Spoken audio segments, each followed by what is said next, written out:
Bienvenidos a otra cita con Enigmas de la Historia.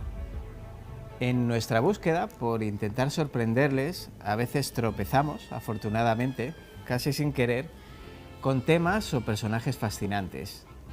Ese es el primer caso de hoy. ¿Se imaginan ustedes a un judío afiliado al partido de Hitler? Pues eso, empezamos Enigmas de la Historia.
En estos días he tenido la oportunidad de conocer un personaje realmente algo desconocido, al menos para mí, de la siempre llena de momentos interesantes historia nazi. Pues como les decía, llegó a mis manos un libro que me ha fascinado, la verdad. Es una novela histórica de Gervasio Posadas llamada El mentalista de Hitler. Ya por el título llama realmente la atención, cierto es, pero en sus páginas me encontré con una historia verdaderamente apasionante. La historia de Erich Hanussen. El 7 de abril de 1933, como todos los días, el leñador Matthias Hummel estaba trabajando en un bosque cerca de Berlín, cuando se topó con la macabra sorpresa del hallazgo del cuerpo semienterrado de un hombre muerto. El cadáver se encontraba muy bien vestido y carente de documentación alguna, pero con una visión que asustó al atónito leñador, la de 2 disparos que desfiguraban el rostro de aquel hombre. Tras un rápido traslado por parte de las autoridades al tanatorio de Zosen, muy pronto corrió la voz de que se trataba del cadáver del famoso vidente danés Erich Hanussen, lo que sería confirmado después por su chofer. Pero, ¿quién era en realidad Hanussen? Hijo de padres judíos, nació en Viena el 2 de junio de 1899. Moreno y bajito, de recóndita mirada y capacidad de convicción, pronto se convirtió en un nómada, una persona sin escrúpulos que con su palabrería lograba cualquier objetivo que tuviese a su alcance. Se empleó como artista de circo, cantante de ópera, empresario, periodista y estafador. Todo le valía con tal de llenarse los bolsillos para vivir. Pero sería con la Gran Guerra, en la que sirvió en el ejército austrohúngaro, cuando este embaucador se dio cuenta de sus dotes de palabra y control sobre los demás, y pensando que su apellido judío podía perjudicar sus planes, se inventó la personalidad de un noble danés, Erich Hanussen, nombre que le acompañaría hasta la tumba. Se recorrió todas las grandes ciudades centroeuropeas, mezclando con sabiduría y cinismo, ilusionismo con espiritismo y videncia. Actuó en circos, cafés y teatros, lo que le convirtió en uno de los adivinos más famosos de Europa. Hasta tal punto llegó su ego que llegó a creerse que poseía poderes. En pocos años adquirió una fortuna considerable, lo que le hizo aterrizar en Berlín y empezar a codearse con los poderes que empezaban a crepuscular. Uno de los asiduos a sus sesiones con el que trabó amistad era el conde prusiano Wolf Heinrich von Helldorf, un colérico antisemita jefe, a la sazón, de las SA berlinesas. Hanussen se afilió al Partido Nacionalsocialista, aportando documentos falsos para probar una arianidad que obviamente no tenía. En 1932, vaticinó la subida de Adolf Hitler al poder. Algo para lo que no había que ser adivino, pues el NSDAP era el primer partido del Reichstag. Pero su excesivo exhibicionismo provocó la indignación de los medios de izquierdas, que airearon a los 4 vientos el origen judío de Hanussen. La noticia provocó la incomodidad de ciertos gerifaltes nacionalsocialistas, pero en principio consiguió capear el temporal, aunque todos esos rumores le habían granjeado enemigos tan poderosos como Hermann Göring y Joseph Goebbels. El 26 de febrero de 1933 llegaba al pináculo de su carrera en el llamado Palacio del Ocultismo, un palacete que tenía dispuesto como sede de sus actividades. Allí, conducidos por supuestos sacerdotes y sacerdotisas, vestidos con largos hábitos blancos y portando candelabros, los visitantes recorrían diversas salas embebidas de juegos de luces y sonido, que les transportaban a los más sorprendentes y misteriosos lugares. La noticia provocó la incomodidad de ciertos gerifaltes nacionalsocialistas, pero en principio consiguió una de ellas, la denominada habitación de cristal, se reservaba para los clientes más selectos, 12 de los cuales se sentaban en una mesa de cristal circular, decorada con los signos del zodíaco, de cuyo centro surgía la propia figura de Hanussen para realizar sus predicciones.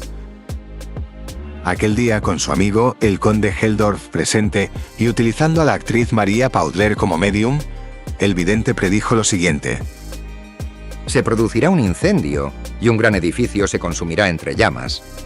Entonces, los enemigos de Alemania atacarán. Hubiera sido una predicción más, de no ser porque sobre las 21 horas del día siguiente el Reichstag en efecto ardió. La profecía se había cumplido. Como ustedes saben, y pues, si no han tenido la oportunidad de conocer esa parte de la historia, yo se lo comento, el incendio del Reichstag proporcionó la subida al poder de Hitler, pero también fue el principio del fin de Hanussen, en el sentido de que era probable que fuesen los nazis los responsables del incendio, algo que realmente aunque siempre se ha sospechado, nunca se ha podido probar. Y claro, obviamente de que el vidente conociera de antemano su plan. Su vaticinio dejaba abierta la sospecha de que él sabía que los miembros del partido nazi estaban preparando el incendio y pues quiso adelantarse para mejorar su posición profesional. Finalmente, el 24 de marzo fue detenido por hombres de la SA, ya en su propio apartamento, y sometido a un inhumano interrogatorio en el que se le acusó de colaborar con los comunistas y de haber escondido sus orígenes judíos al ingresar en el partido nazi. Curiosamente fue puesto en libertad para ser nuevamente detenido a la mañana siguiente y esta vez ya para ser asesinado. Al parecer por orden de Karl Ernst, sucesor del conde Elford, al frente de la SA y en complot con aquel. La casualidad en estos casos siempre tiene fama de burlona. Los dos máximos implicados en su muerte tampoco acabaron bien. Ernst sería fusilado por sus compañeros a raíz de la noche de los cuchillos largos, mientras Heldorf sería ahorcado por las SS por su participación en el golpe de Estado contra Hitler del 20 de julio de 1944. Y aunque entre embaucadores no creo en la justicia poética, no deja sus destinos de parecernos una broma macabra. La historia de la gente normal, asalariada, como somos la inmensa mayoría. ¿Y qué nos traes hoy? Pues hoy os voy a traer quizás pues dentro de lo que son los grupos de la gente, os voy a traer la historia de los expósitos, o la evolución de los expósitos. ¿De dónde venía lo de inclusa, el nombre? La inclusa, bueno, la inclusa viene estrictamente de Madrid. La inclusa viene porque en el primer edificio había un cuadro de una virgen, que era la Virgen de Inclusen, porque era un cuadro de una virgen que habían traído desde esa ciudad holandesa. Entonces empezó a decirse, pues este es el edificio de la inclusa, la inclusa, la inclusa. Y ya está ahí. Ya está ahí. Sencillamente en Madrid a los niños expósitos se les decía incluseros, porque eran los niños que venían de la inclusa. Hay otras provincias donde tienen otros nombres. Lo que pasa es que como Madrid ha sido la capital y es tan importante y ha irradiado tanto, a veces incluseros se utiliza para todo el territorio. ¿Y quiénes eran las nodrizas? ¿Qué mujeres se encargaban de la crianza de estas criaturas? Bien, las nodrizas, algún día haremos un capítulo específico de las nodrizas en general, pero aquí vamos a hablar de las nodrizas de la inclusa. Las nodrizas básicamente eran mujeres que estaban en condiciones de amamantar un niño, porque tenían un niño propio y tenían leche suficiente para los dos, o porque habían perdido al suyo. Entonces, ¿qué ocurre? Pues como tenían leche, pues se ofrecían. Aquí en esta imagen, el espectador le ruego que se observe la enorme diferencia que hay entre unas y otras, ¿de acuerdo? La que tenemos a la izquierda es una niñera, una nodriza que sirve en una casa de nivel. De nivel. Y esta mujer, os puedo decir que muy probablemente le ha tocado la lotería y está viviendo quizás de los mejores momentos de su vida o no. Pero sí que es cierto que en esos momentos esta mujer está disfrutando de un nivel de vida en el cual muy probablemente no había soñado antes de niña, ¿no? Sin embargo, estas otras que tenemos aquí son las amas o las nodrizas de la inclusa. Estas eran mujeres, el aspecto ya te dice claramente la diferencia. Estas eran mujeres que generalmente no podían colocarse en casas porque las casas eran muy exigentes a la hora de elegir una nodriza, y las que no podían colocarse en una casa particular intentaban colocarse en la inclusa. Y aquí en la inclusa había dos tipos de amas. El ama de sala, estas son amas de sala, que son las que atendían primeramente a esos niños, a este niño que acaba de llegar en el entorno, a este niño que nos acaban de traer, rápido, darle de mamar. No sabemos si ha comido, si no ha comido, que le den mamar, que le cuiden, y así hasta que luego finalmente se contrataba a lo que se llamaba una nodriza externa, que se encargaría de criar al niño pues hasta los 5, 6, 7 años. 5, 6, 7 años. ¿Y qué nivel de mortandad tenían estas criaturas? Pues, a ver, el nivel de mortandad era terrible. De hecho, hay algunos historiadores que hablan de que realmente las casas cunas, las casas de beneficencia, debería habérseles puesto otro nombre. ¿Por qué? Porque la mortandad era sencillamente espantosa. Esta imagen que tenemos aquí es la imagen de una nodriza ya rural. Este es un cuadro italiano precioso, a mí me encanta, y es una nodriza rural, es una mujer campesina que o ha perdido a su hijo o tiene leche para amamantar a los dos, y sencillamente está amamantando a un niño de la inclusa, a un niño expósito, a un niño de las casas de beneficencia. Estas historias a veces terminaban bastante bien, porque estas nodrizas que habían perdido a su propio hijo se encariñaban con este niño nuevo que le habían criado, y a veces, muchas veces, pues lo adoptaban. Con lo cual, pues este era un buen fin para un niño de expósito. Mortandades, pues mira, hay que tener en cuenta una cosa, en condiciones normales, la mortandad en términos históricos, hasta bien entrado el siglo XIX, el 50% de los críos morían antes de cumplir los 5 años. En condiciones normales. Sí. En las inclusas, pues un 80 o un 90%. Un 80 o un 90%. Una barbaridad, porque es que además un problema que tenían las inclusas es que tenían poco dinero, ¿de acuerdo? Entonces tenían poco dinero, se estudia, se ve, y pues la situación muchas veces económica de muchas de ellas era pésima. Vivían de limosna, vivían de las ayudas, vivían de tal, y justo cuando peor estaban es cuando más niños recibían en los momentos de crisis. Entonces ya te digo, pues que en fin, es una historia triste, dura, trágica, que solía terminar mal. Esta foto, el que sea madrileño a lo mejor lo reconoce, es Cascorro, quizás uno de los niños incluseros más famosos. Cascorro es un niño de la inclusa de Madrid. Cascorro, sencillamente sus padres le abandonaron. De Cascorro sí se sabe quiénes eran sus padres, porque dejaron unas notas diciendo: este niño llámese Eloy Gonzalo, llámesele Eloy Gonzalo, y si espero poder ir a recogerle algún día. No fueron nunca a recogerle, le adoptó una familia, y dentro de lo que cabe, pues Eloy Cascorro porque muchas veces le llamamos Cascorro por la plaza.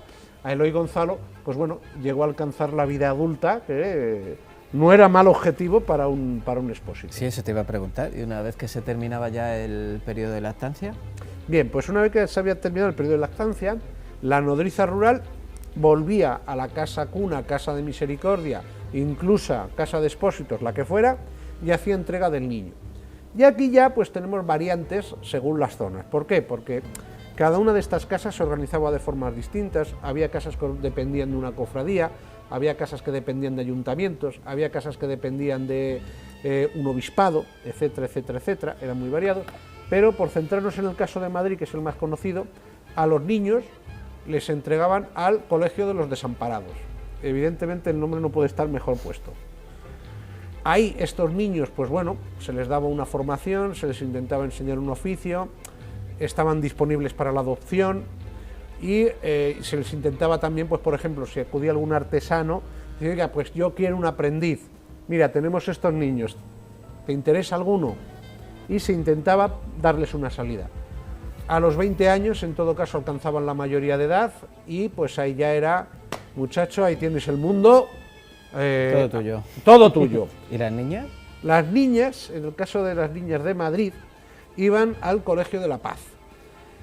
Básicamente, su trayectoria era la misma que la de los niños, pero con un sesgo de género. Se preparaban para otra cosa. Se preparaban para otra cosa. Se las formaba sobre todo para que pudieran ser criadas y sobre todo se les empleaba muchas veces como criadas. Iba la gente y decía, oiga, mire, que quiero una criadilla, quiero una criada.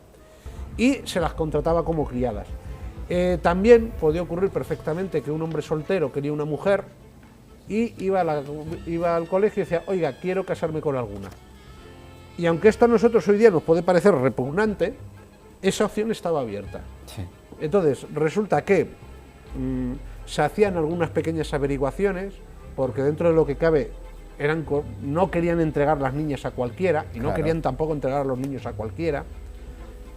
Y, por ejemplo, pues sencillamente cuando alguien que acudía y quería casarse, se le enseñaba a las niñas que podían estar disponibles en edad casadera, se le decía que eligiera alguna, decía cuál elegía, y luego la monja pues hablaba con la niña y le decía, a ver, este te quiere como esposa, ¿quieres casarte con él? ¿Quieres no casarte con él?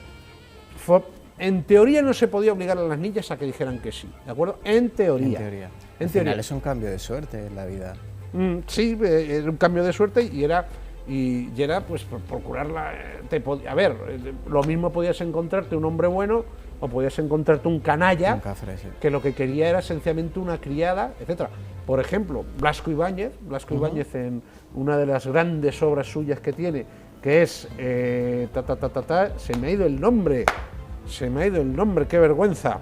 Te vendrá cuando menos te Correcto, lo- pues te lo ahí sale esperes. una familia que esencialmente la madre ha muerto, el padre se encuentra solo con un hijo y con el hijo mayor de edad, un hijo y tal y cual, y dice, ¿y qué hago yo en esta casa solo con el niño? Claro. Pues se va a la casa, al centro conveniente de Valencia, va y coge a una niña, la hija, pero que realmente más que tratarla como hija, lo que hace es tratarla como una criada. Sí. Pero no dejaba de ser una salida para esta pobre Sí. niña. Cañas y Barro. Cañas y Barro. La gran novela Cañas y Barro, ambientada en la Albufera de Valencia.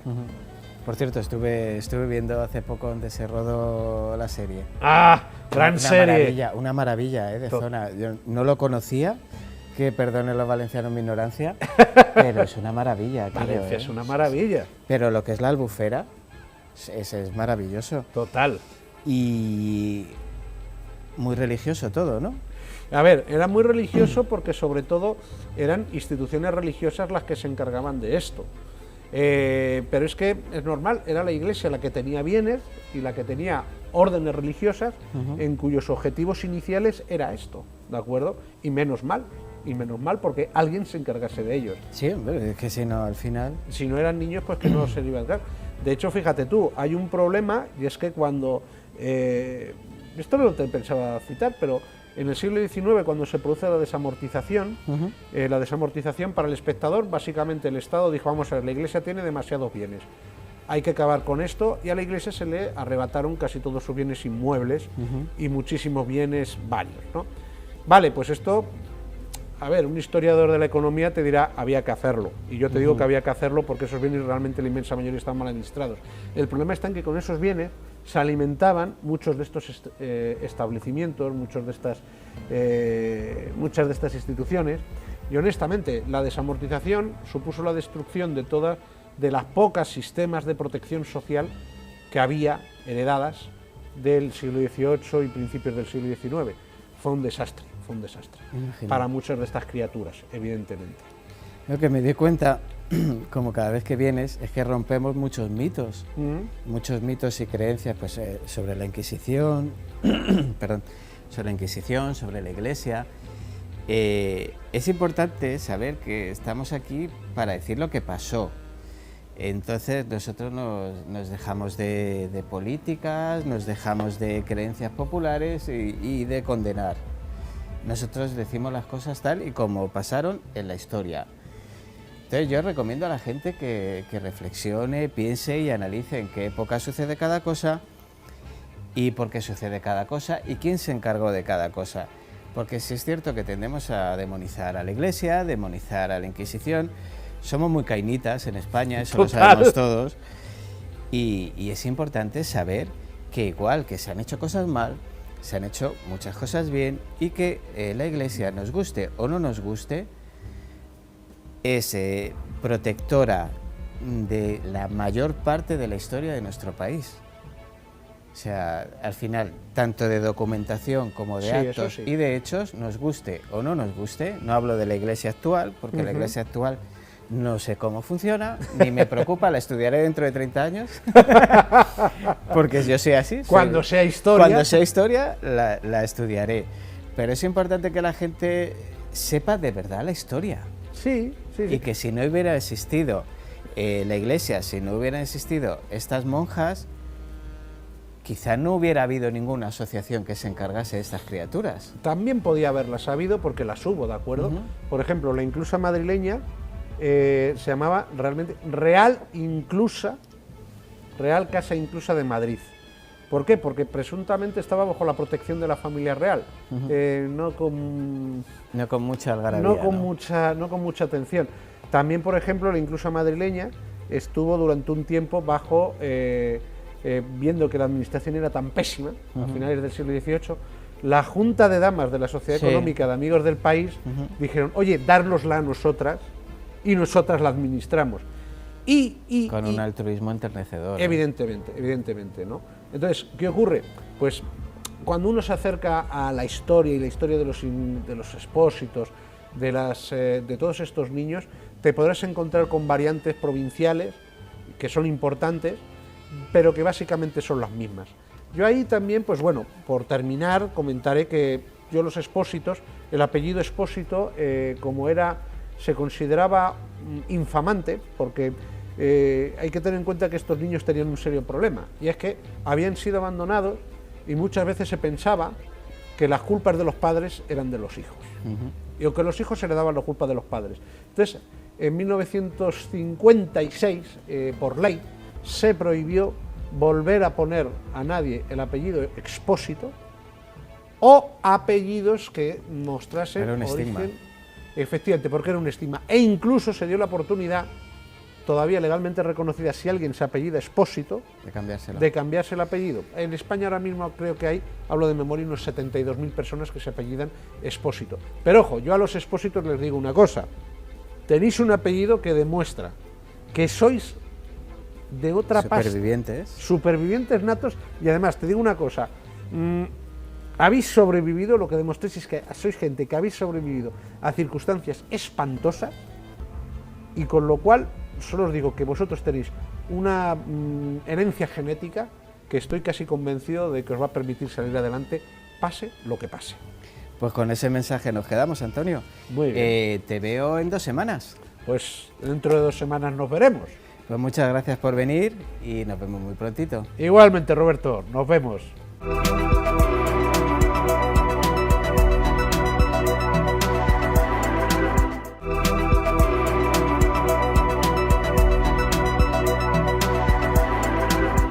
Ahora quiero comentarles un caso que siempre me ha resultado realmente curioso. Yo lo conozco desde niño y creo que les va a sorprender. Es el caso de los iluminados de Tolox y cómo llegó el fin del mundo, presumiblemente, o iba a llegar a Tolox.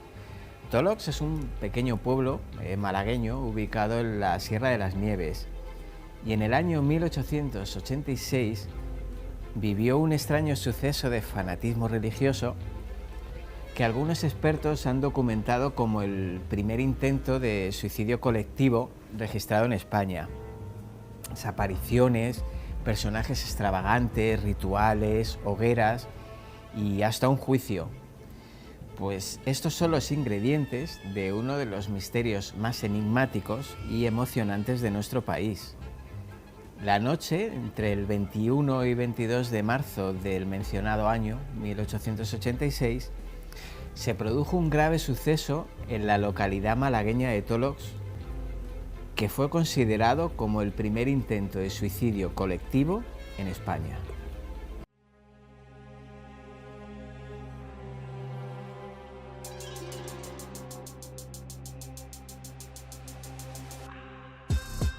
En el año 1885 se presentó en Tolox un sujeto que se hacía llamar Padre José. Cargaba a sus espaldas una imagen de Cristo de tamaño natural. El presunto sacerdote no tardó en impregnar con su evangelio a la crédula y temerosa población. Su inquietante mensaje insistía en la necesidad de la salvación ante el advenimiento inminente del fin del mundo. Si querían ser salvados y perdonados, solo tenían que brindar donativos a tan dogmático hombre. En esta atmósfera de perdición y perdón aparecen también otros dos personajes: el hipnotizador, Mateo Romero, y la espiritista y echadora de cartas Teresa Vilatoro, que enseguida fueron atendidos por los vecinos como el santo y la santa, y junto con el Padre José se unieron en las soflamas y oraciones que llevaban al perdón de tan impenitente población.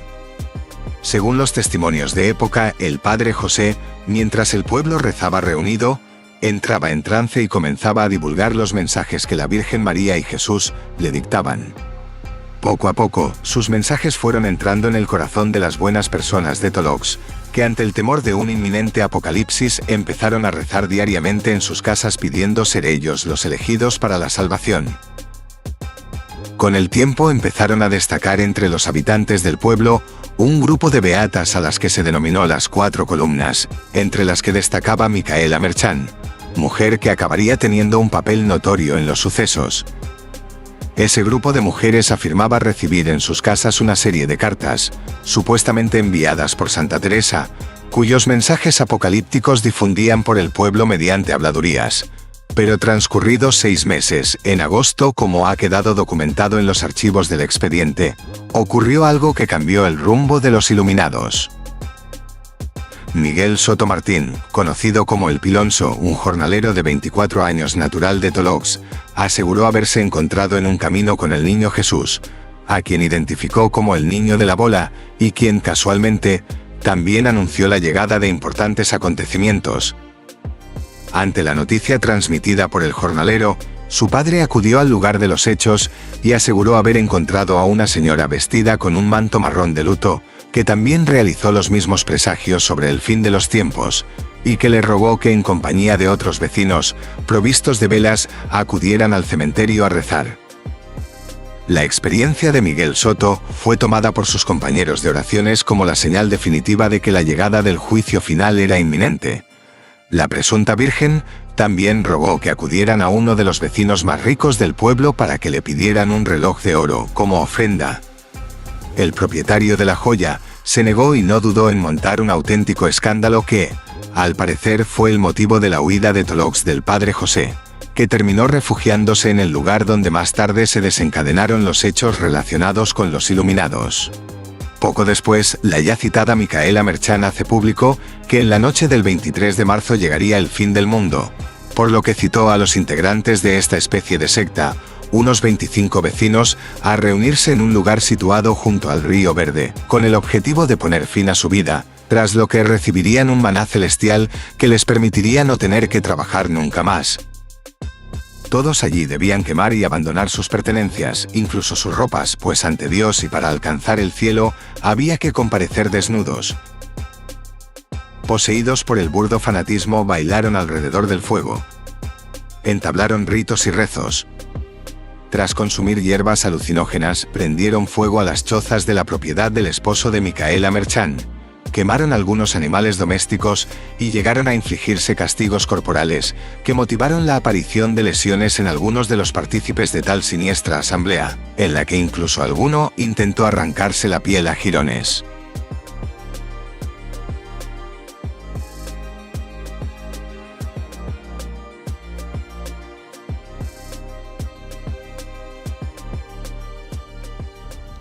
Bueno, pues la demencia colectiva terminó gracias a la intervención de la Guardia Civil procedente de una localidad vecina. A primera hora de la mañana, el resplandor y el humo de la fogata alertaron a los vecinos, que obviamente no dudaron en avisar a la Benemérita, que detuvo a los participantes por escándalo público y que impidió lo que apuntaba a ser un suicidio colectivo. Tras el juicio celebrado por la Audiencia Provincial de Málaga, les recomiendo que busquen y lean el sumario porque es muy curioso y muy esclarecedor, pues todos los allí detenidos serían condenados por delitos menos graves que el de escándalo público. Cuando se emitió la sentencia, 13 fueron los condenados y 6 los absueltos. Entre los absueltos se encontraba el pobre Miguel Soto estos son palabras de la sentencia, por ser fácil de hipnotizar. Los otros 6 obraron sin sensatez y volvemos, según la sentencia, por lo que se absuelven y se mandan a entregar a sus respectivas familias con encargo de vigilarlos y educarlos.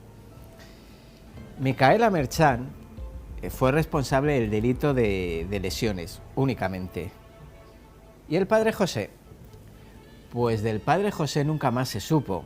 Solo investigando su pasado se supo que había sido detenido antes ya por estafador, pero su paradero se convirtió realmente en un enigma.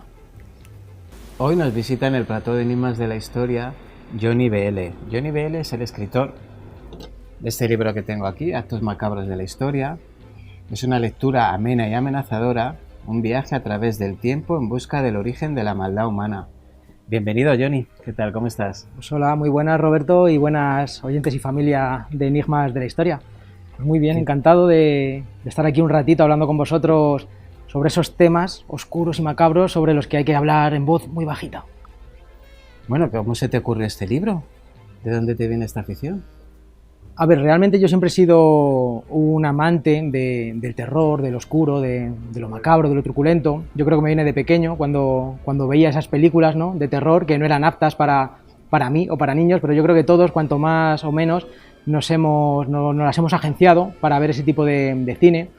Y siempre me han atraído las historias, la leyenda, la fantasía, los mitos, los monstruos, el terror, lo oscuro. Pero de hecho mi primer libro fueron relatos cortos de terror, de ficción, de fantasía. Pero la gente me decía, da miedo este libro. Y yo siempre decía, sí, da miedo porque es de terror, pero da mucho más miedo ver la televisión, cualquier día el telediario, la vida real, da mucho más miedo. Y tanto fue dar esa explicación que dije, voy a escribir un libro que realmente dé miedo. Ahora ya no va a ser ficción, ahora va a ser un ensayo.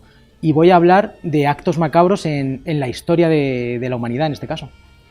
¿Cómo hiciste la selección? ¿En qué criterios o fueron más favoritos tuyos?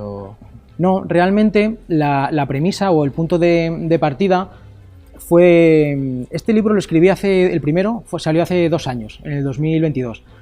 Y estaba en una época de mi vida que creo que muchas personas quizá lo vivan, que lo ves todo negativo, todo te parece mal, pierdes la fe en la humanidad, nada más que ves todo oscuro, todo mal. Estaba cabreado con el mundo y llegué a un punto de reflexión que dije, vamos a ver, pero el ser humano es malo per se, porque está en nuestro ADN, porque somos malos, somos malvados, o nos vuelven malos pues determinadas condiciones, la fe, la cultura, el país donde haya tocado vivir, la familia, el nivel adquisitivo, etc, etc.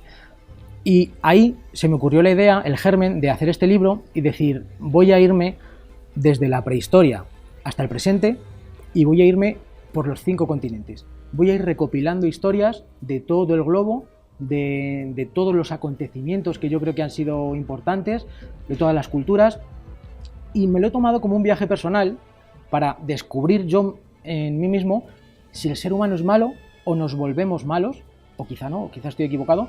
Y qué mejor manera que un libro, pues para que, ya que yo voy a descubrir en este viaje, pues para que el lector viaje conmigo y también saque sus propias conclusiones. Así que me fui en determinados continentes y demás a buscar los casos que yo creía más representativos, más truculentos, más macabros. Algunos continentes me han resultado más fácil, por ejemplo en Europa lo tenemos todo mucho más a mano, mucho más cerca, América también, pero luego por ejemplo también en Asia hay cosas que son muy locas, hay casos muy locos, pero es otra cultura. Hay que pensar que es otra cultura, es otro mundo, otra manera de pensar y de vivir. Entonces creo que ha quedado un buen compendio de casos, de acciones cuanto menos cuestionables llevadas a cabo por el ser humano. ¿Llegaste a alguna conclusión de si somos malos o nos hacemos malos? ¿O sigues todavía en la lucha? Sigo en mi viaje, sigo en el camino. De hecho, luego coordiné la segunda parte.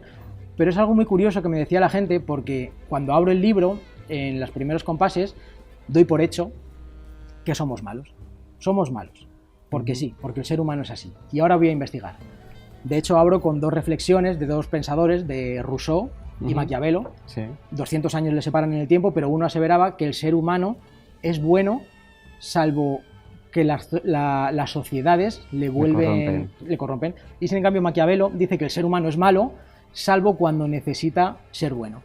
Entonces, tomando ese punto de partida, yo dije, el hombre es malo. Pero cuando terminé mi viaje del primer libro, cambié un poco el chip, cambié mi manera de pensar. Y vi que todos los casos, o prácticamente todos los casos, había algo detrás. Quiero decir, porque hay crímenes de sangre, hay asesinatos, hay algunos casos que dices, madre mía, qué monstruo, qué bárbaro. Pero siempre voy un poco más allá, me voy un poquito más atrás. Luego, si quieres, hablamos sobre algún caso en concreto. Pero ¿por qué ha llegado esa persona a hacer eso? ¿Cuáles son los detonantes? Claro. Y eso también me ha servido para cambiar un poco el chip y decir, bueno, quizá hay alicientes o hay esa chispa que de vez en cuando nos salta a todos y nos hace cometer determinado tipo de acciones. Así que ahora, en este segundo libro, ahora en el 2024, estoy en ese punto en el que creo que me voy a reconciliar un poquito con la humanidad, le voy a dar una segunda oportunidad y creo que somos capaces de lo peor, pero también somos capaces de lo mejor. Entonces, estoy dándole un poquito de tregua al ser humano, aunque sigo investigando y sigo buceando en todos esos casos oscuros, que es que no tenemos más que, insisto, que abrir el telediario para darnos cuenta de que es muy fácil perder la fe en la humanidad. Pero bueno, creo que hay que dar ese punto de confianza. Bueno, me alegro de que hables de eso. Yo siempre he sido de la opinión de que somos todos capaces de lo mejor y lo peor, pero tiene que surgir esa chispa que te lleve de un lado o al otro. Y la verdad que todos los casos de estos que hablas de asesinatos, siempre hay esa pequeña chispa que enciende y desencadena una serie de cosas que llevan a actos inimaginables en personas que no hablamos de asesinos en serie, que al final tienen, digamos, una actitud que les lleva sino de personas absolutamente normales. Mira, por ejemplo, si quieres te cuento uno de los casos que a mí, por ejemplo, me impactó por varias razones. Es el caso de Brenda Ann Spencer. Estamos en América, en la década de los, si no recuerdo mal, de los 80 y 80-90. Y esta chica adolescente la habían expulsado del instituto y ella vivía en el piso con su padre justo enfrente del instituto. Y una mañana cogió un rifle, un fusil, y se puso a disparar a compañeros, a conserje, directores, a todo el que pasaba por la puerta. Este caso es curioso porque, bueno, se atrincheró, estuvo un montón de horas, cercaron el edificio y demás, no quiero aburrir, pero bueno, finalmente cuando ya la consiguieron coger, a cambio de una hamburguesa, porque ya el hambre acuciaba, bajó. Y un periodista le puso la alcachofa cuando ya estaba esposada, hay una foto muy famosa, y le dijo, ¿pero qué has hecho? ¿Pero por qué has hecho eso? Imagínate, es un adolescente. Claro. Y dijo, porque no me gustan los lunes. Lo curioso de este caso es que hay una canción que se llama I Don't Like the Monday, que se hizo muy famosa y estuvo prohibida mucho tiempo, pero luego ya se volvió un número uno, y fue a raíz de esta frase de no me gustan los lunes. Entonces este caso a mí me chocó mucho decir cómo una niña, una adolescente, es capaz de asesinar a sangre fría, y cuando le dicen ¿por qué lo ha hecho? ¿Tienes algún remordimiento? Porque no me gustan los lunes, porque me aburría. Entonces en el libro buceo un poquito la historia de Brenda Ann y descubrí pues que bueno, venía de una familia desestructurada, que no estoy excusando, evidentemente no es excusa para nada, pero venía de una familia de padres separados. Su padre no es que la maltratara, pero no era un padre ejemplar con ella. Son atenuantes. Efectivamente, y todo suma. Su padre fue el que le regaló la escopeta en un intento de que ella compartiera sus gustos. A ella la expulsaron del instituto, ella coqueteaba con las drogas, un poquito con el alcohol. Ella ya tenía varios antecedentes de pequeños actos de vandalismo, nada muy acuciante, pero ya te van dejando miguitas de pan. Microactos extraños, ¿no? En el instituto, y después le hablaron de ir a un profesional, un psicólogo, un psiquiatra con su padre y demás. Su padre siempre se negó, no creía en esas cosas, todo estaba bien. Entonces, al final, son miguitas de pan que nadie hace caso, nadie sigue, y acabó en esta tragedia. No estoy diciendo que cualquier persona que esté en esa misma situación, porque niños o adolescentes de padres separados que coquetean con las drogas, hay decenas. Por desgracia, sí.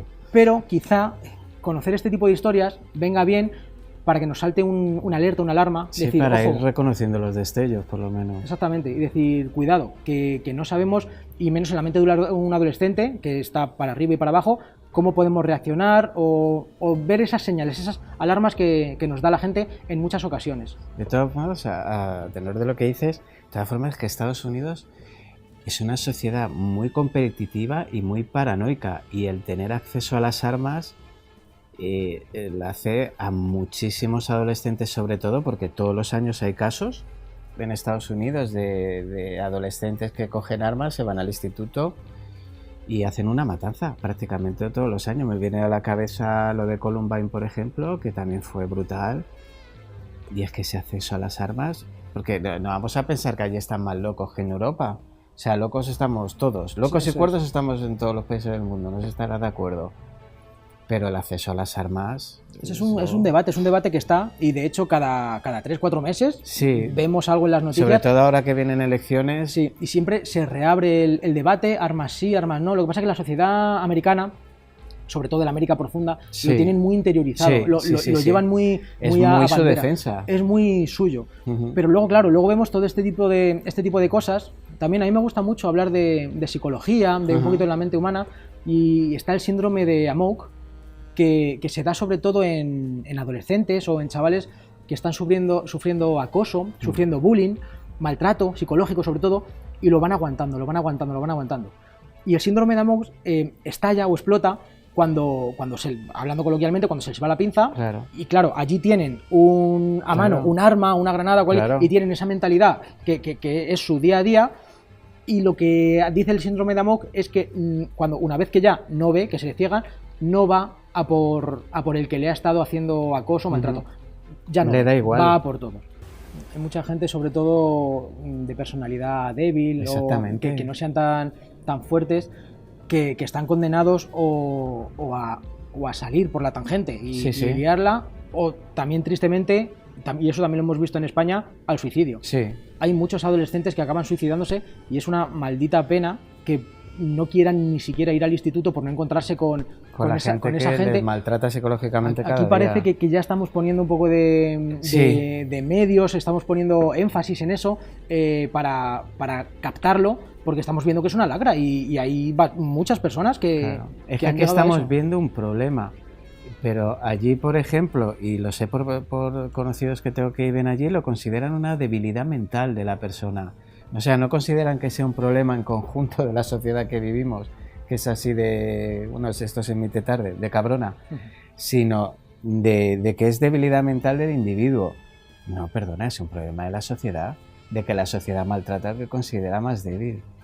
Y ahí sí que te podríamos dar la razón de que el ser humano es malo. Pues cuéntanos lo que quieras del libro. ¿Qué actos macabros a ti, cuando los vistes para documentarte y ponerlos en el libro, dijiste, madre del amor hermoso, ¿cómo se puede llegar a este nivel? Pues mira, a mí hay varios que me han resultado curiosos porque no me los esperaba, como por ejemplo la matanza de albinos en África, en el Congo sobre todo, porque empecé a investigar sobre ello y demás. Pero es que me di cuenta y vi una noticia en que la última matanza de niños albinos había sido en el 2021. Y dije, el año pasado. O sea que la magia, los brujos, los bokor, luego ya tirando del hilo, tirando de la manta, te das cuenta de que todavía en la África profunda, los que siguen mandando son los brujos, son los hechiceros. Hoy en día, no estamos hablando de los años 50, 40, no. Hoy en día.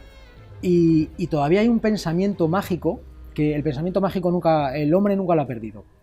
Aunque creamos que somos racionales, escépticos, que creamos en lo mundano, siempre tenemos un pensamiento mágico. Entonces, en una sociedad, en este caso la africana, que no tiene acceso a la cultura, no tiene educación, lo único que sabe o que a lo que hacen caso, a lo que se atienen, es a su líder supremo, y en este caso les está diciendo que los niños albinos tienen un poder especial, mágico, curativo, y que cortándoles miembros o bueno, sacándoles las mantecas, es que parece que estoy hablando de la Edad Media, No. pero les están diciendo que todo eso les va a ayudar o incluso se puede comercializar aquí a Occidente, pues lo van a hacer, y de hecho lo hacen, y actúan todos como un puño. Por eso hay leyes que lo prohíben, evidentemente. Los tratados internacionales han prohibido todo ese tipo de actuaciones, pero cuando un pueblo entero actúa como uno solo, como un puño, son imparables. No, es imposible detenerlo. Y me daba mucha pena ver los testimonios y ver de la gente que nacía con albinismo en África, ya no solamente porque les maten, porque les tratan como si fueran amuletos andantes, sino porque no tienen acceso a cosas esenciales, como por ejemplo crema solar. En África, siendo albino, crema solar, sombreros, protección, no tienen acceso a nada de eso porque son minoría. Entonces, ya, aunque te libres de que te hagan todo ese tipo de perrerías, tu vida está condenada, está marcada para siempre. Entonces, me sorprendió, porque yo pensaba, iba a buscar ese tema y tal, embuceé y dije, ostras, pero es que en el 2021 ya ha habido asesinatos de albinos. Y fue una de las cosas que me sorprendió, el presentismo con el que hacemos prácticas medievales. Bueno, y dices que hay un mercado europeo, occidental, imagino que europeo y americano de... No me digas. Y de cualquier tipo de cosas. Hemos hablado de albinos, de albinismo, pero bueno, de animales también, cuerno de rinoceronte, o no sé qué era, la bilis de... Esto no estoy seguro, del oso, o la bilis de cierto tipo de animal. Hay mercados negros, pero brutales, que destripan, matan, desmiembran a animales simplemente por eso, porque dicen que son afrodisíacos para hombretones blancos europeos, o bueno, no tienen por qué ser europeos, pero ya me entiendes. Sí, pero sí. Y donde hay mercado, no hay escrúpulos. No, de verdad que nos hemos creído que el planeta es nuestro. Sí, evidentemente. Y seguimos creyéndolo. Al principio, cuando el pensamiento era horizontal, cuando se adoraba a la madre tierra, a la Pachamama, al fuego, la lluvia, la mujer era idolatrada, era una diosa. Porque claro, imagínate en los primeros homínidos, cuando es que crea vida. Una mujer que crea vida era idolatrada. Y cuando todo eso ya fuimos evolucionando, cuando el pensamiento dejó de ser horizontal, empezó a ser vertical, empezamos a mirar al cielo, empezamos a creer en algo más, que estábamos ahí por algo o por alguien más. La mujer empezó a ser considerada pecadora, mala, bruja. Ya en todos los mitos griegos, romanos, la mujer ya siempre estaba impura, siempre estaba a la sombra del hombre.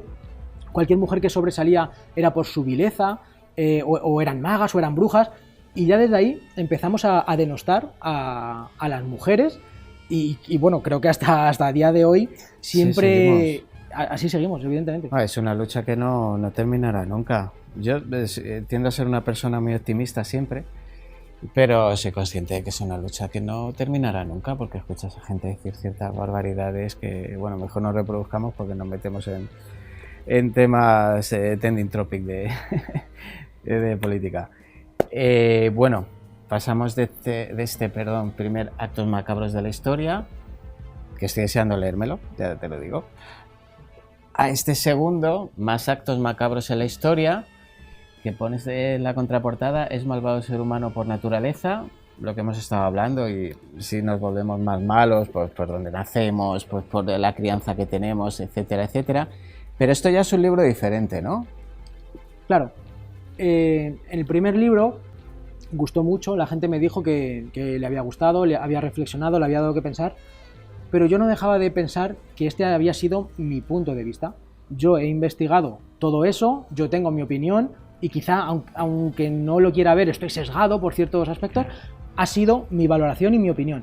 Y entonces he dicho, vale, pues voy a hacer una cosa, ahora voy a pedir ayuda. voy a seguir con mis actos macabros, pero voy a pedir ayuda a un montón de amiguetes. Entonces me he rodeado de historiadores, de escritores, de psicólogos, comunicadores, me he rodeado de todas las personas a las que yo admiro, a las que yo respeto, y les he dicho: ¿queréis escribirme un acto macabro y queréis darme algo de vuestro campo, algo que hayáis investigado, algo que sea vuestro? También real, ¿no? Claro, evidentemente, todo real. Y me dais vuestra opinión y me dais vuestra valoración. Entonces he descubierto que en este libro tengo 35 invitados más yo mismo, tengo 36 relatos, y cada uno de su padre y de su madre, como se suele decir, cada uno en un ámbito, cada uno en un campo diferente. Y así surgió la idea de este segundo Más actos macabros, que por cierto es solidario. Pues me parece una gran idea. ¿Y fue fácil? ¿Se te adherió todo el mundo fácil o te costó? No, para nada, costó casi 2 años. Jolín. Pero muy contento, porque había gente que yo veía inalcanzable, y digo impensable que estén aquí. Y la verdad que muy guay. Mucha colaboración. Había gente que evidentemente pues, sí, claro, se quedó fuera, no podía, por tiempo, por compromisos, por editoriales, pero la mayoría de los que yo quería que estuvieran están ahí, y la verdad que todavía estoy alucinando de que todas estas personas hayan participado para mí, que a fin de cuentas no soy nadie. Al final son ópticas distintas de ver el mal, o de lo que ellos consideran macabro o no. ¿Y cómo va la balanza de bondad y maldad natural del hombre? La gente tiende a creer que el hombre tiene una tara. Sí, ¿no? Somos malos. Genéticamente preparados para el mal. Para el mal. No. Y es que en la sociedad en la que vivimos es muy difícil pensar en la bondad, pensar en las cosas buenas, que las hay, que hay muchos gestos altruistas, hay muchos gestos de bondad. Pero el mal siempre está ahí, y las personas nunca dejan de sorprendernos. Y de hecho, yo escribo en el capítulo que me toca, escribo sobre una vivencia personal en la que me ocurrió una tragedia, y yo pude ver en primera mano la bondad y la maldad humana. Entonces me gustó plasmarlo en el libro, porque ahí estaba la balanza, de decir, cuando te pasa algo malo, cuando estás un poco mal, cuando estás en el suelo, hay gente que viene a ayudarte, a darte la mano, pero hay otra gente que viene a aprovecharse de ti. Y ese capítulo es el que yo hago aquí en el libro. ¿Y del resto de compañeros que han trabajado contigo, cuál has dicho, qué caso has dicho, no me lo puedo creer?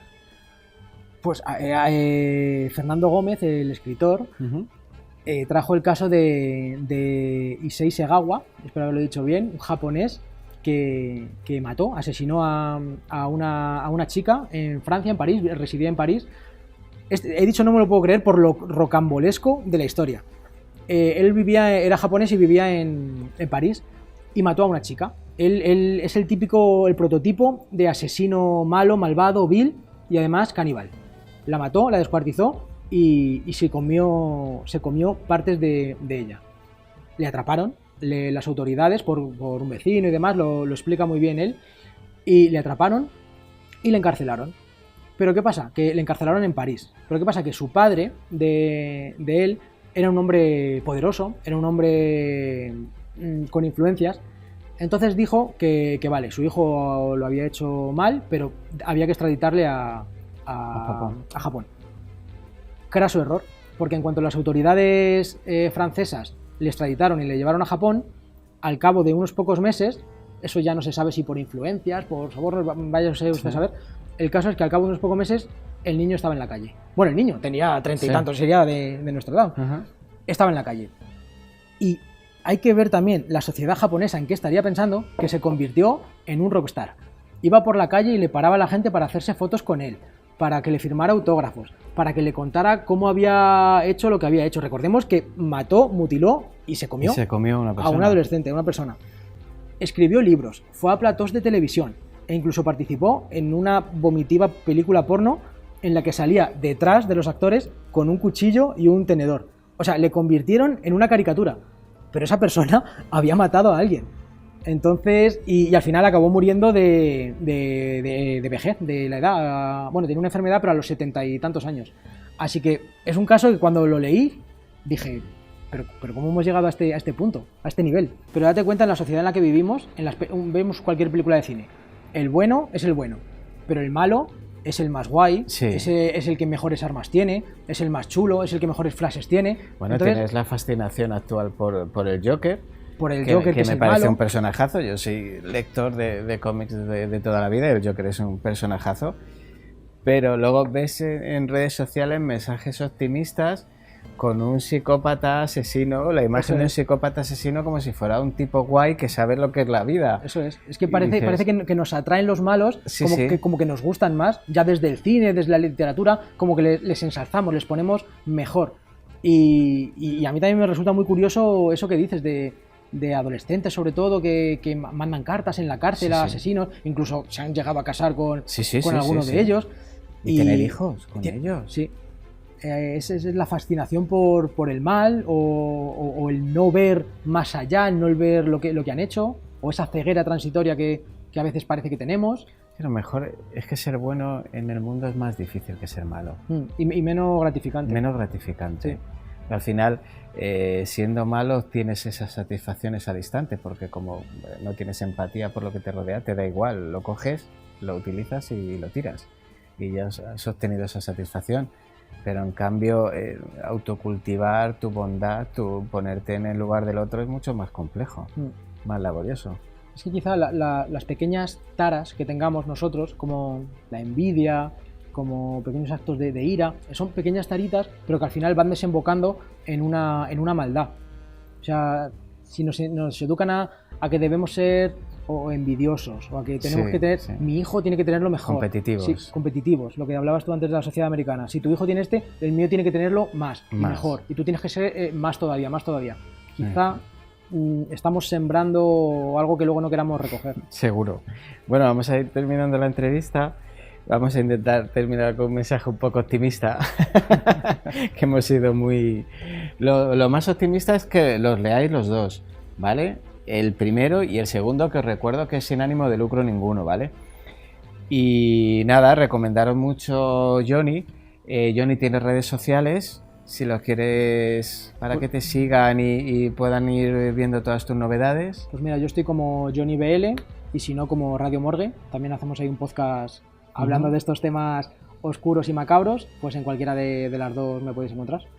Y nada, pues eso. Muchísimas gracias, Johnny, por venir y que te vaya muy bien, porque la verdad que has trabajado bastante y a ver si consigues que te cambie un poquito el chip y convencerte, o que la humanidad te convenza de que somos un poquito mejores de nacimiento. Sigo investigando. Este camino todavía no ha terminado y yo sigo con mi planteamiento porque creo que hay algo más allá. No somos ni negros ni blancos. Creo que en esa escala de grises creo que podemos encontrar la respuesta. Muchas gracias a Muchas ti y al gracias a ti, equipo. Johnny.